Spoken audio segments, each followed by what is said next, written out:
Hey everyone, Game Guy Review here. Just want to do a quick review of the Excalibur WoW Burning Crusade private server. Um, I know some of you are probably thinking about maybe joining this, kind of want to know what the server has to offer. And my first impression of it is it's pretty good.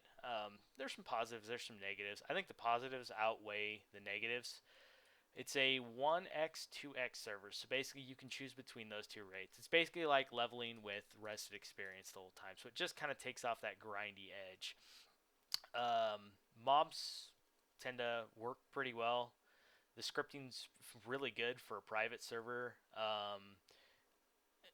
There's some mobs that bug out and stuff like that, but you're gonna kind of expect that on a private server. It's free. What the hell do you expect? Uh, some of the cool perks that I found on the server is they do a really good voting system. They're really involved in that. You can basically vote up to twice a day and get 50 gold. It seems like a lot of gold, but honestly, the auction house health is really fair.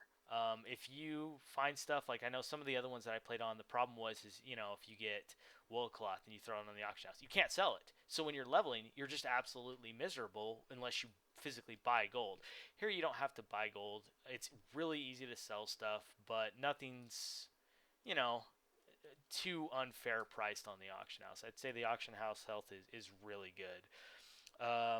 They do part of the voting system also is they will do depending on where they place on the game voting sites, they'll do a double reward weekend.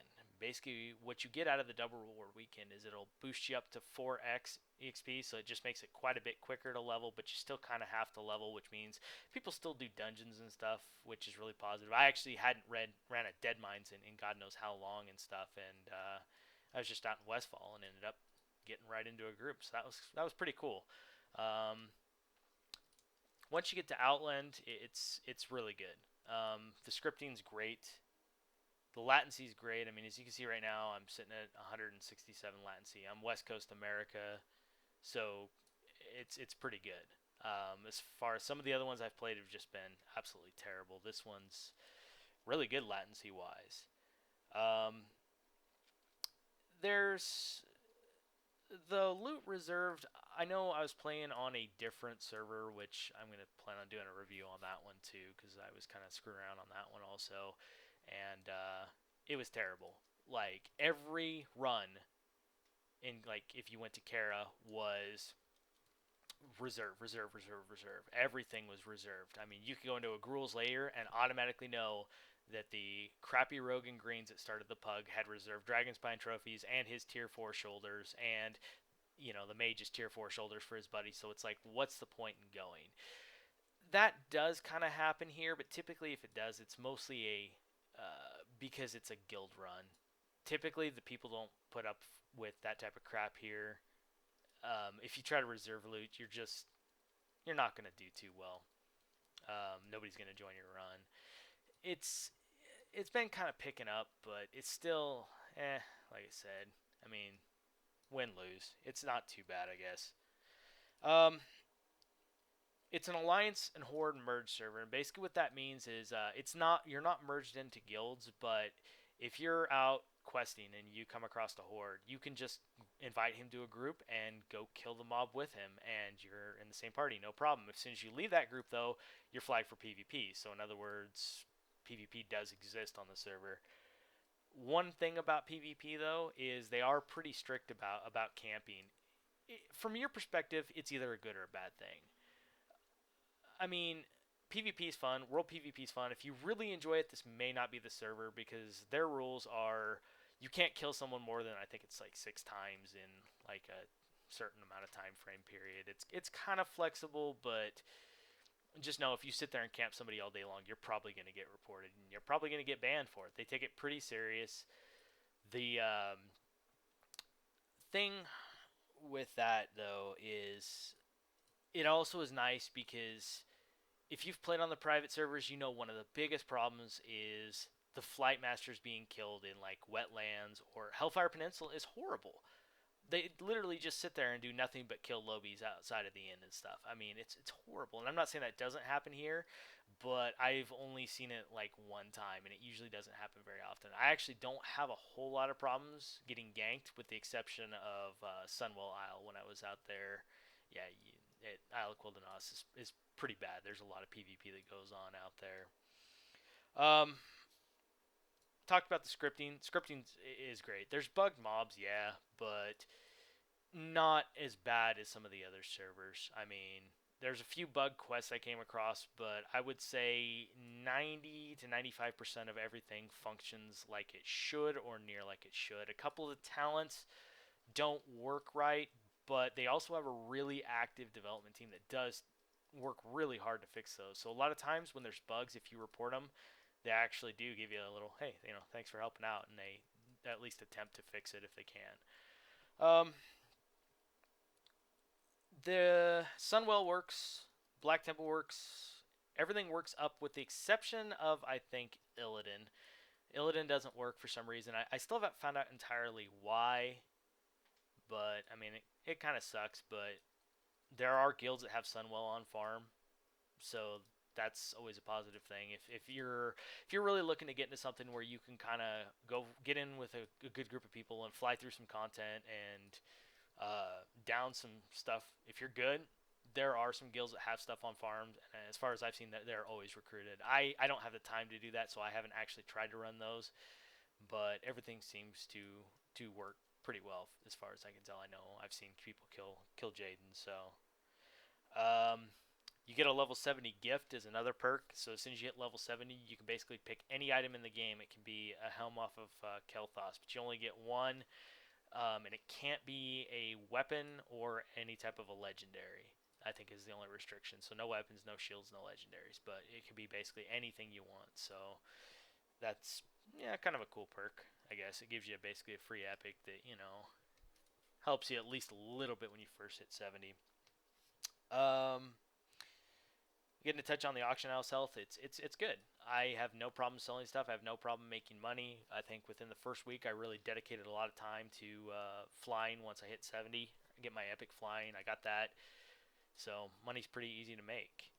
The negatives, a lot of jerks and trolls. I mean, there's no way to sugarcoat it. There's jerks and trolls everywhere on it. That's one thing I've found that's kind of a negative is if you join World Chat, you're gonna get talked crap too. It's there's nothing you can do about it. It's certain people enjoy that out of the game. I mean, if you played Burning Crusade, there was some assholes around. Put bluntly, it's same.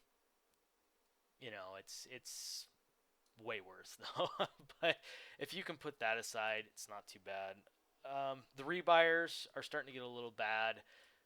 I personally, once I figured out who they are, I refuse to buy from them. I guess that's my little way of fighting back. But there are a few people that like to buy epics, buy patterns, buy every single one of them that goes in the auction house, and then put them in for twice the price that they should be selling at. So it's not to say you can't get epics on the auction house. You just got to be kind of careful. Again, even when they're rebuying, the prices are not groundbreaking. I mean, you can farm the gold to buy even from the rebuyers, but it's just if you're looking more selective, you can get it a whole lot cheaper.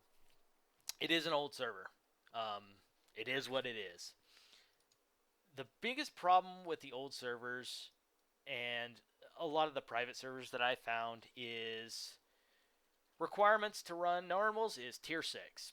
No, I'm not really exaggerating. I remember when I first hit heroics and I was damn near pre-raid best in slot. I couldn't get these guys to crowd control. They bitched nonstop about me taking damage on my tank. And my tank was at a point where I was like, okay, this is actually way better gear than I had when I first set foot into heroics in retail. So what the hell is these guys' problem? Well, then I went and did quite a bit more and got some better gear and tried to go back into heroics, and I was still having that problem. I mean, I'm sitting at 13,000 health now on my tank, and they still bitch about my freaking health. And it's like a lot of what it is because they've been so spoiled by being able to just go in there with these really overgeared foundation players and just destroy stuff. So as the server's gotten older, new players join, and they don't want them. They want that easy run where they can hit three buttons. In fact, a funny story. So I had a shaman who was bitching at me because of my stats. Oh, you're taking way too much damage. I don't think you're geared enough for this. And the lock was like, yeah, you should probably leave so we can get a better tank. Just out of curiosity, before I left, I was like, well, I'm in pre-raid best in slots, so can you tell me where to get upgrades? And they both basically told me, I don't know. Inspected the shaman, maybe 800 bonus healing.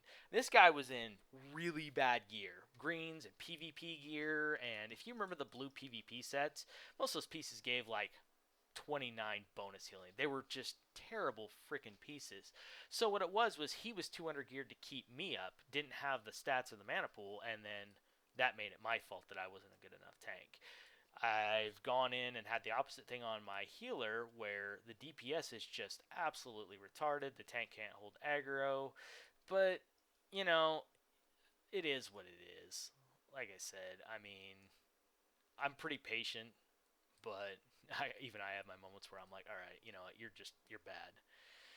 But you gotta understand. I mean, there's a lot of people on the server that I've found have never even played retail. They didn't play. They like join in Wrath and stuff like that. So they do have a little bit of the Wrath baby mentality. If you played Wrath, you probably remember on your server when it started the um, like 5K gear score required to run a 4K gear score instance, and it's like, no, that's not the way this works. But like I said, again, if you get in with a good guild and you really want to raid, you can raid. You can have a lot of success. You're just gonna have to kind of take pugs with a grain of salt. I go into heroics all the time with my guildies. I have zero problems, but it's only when I try to pug stuff that people tend to complain. Um, all in all, server's pretty good.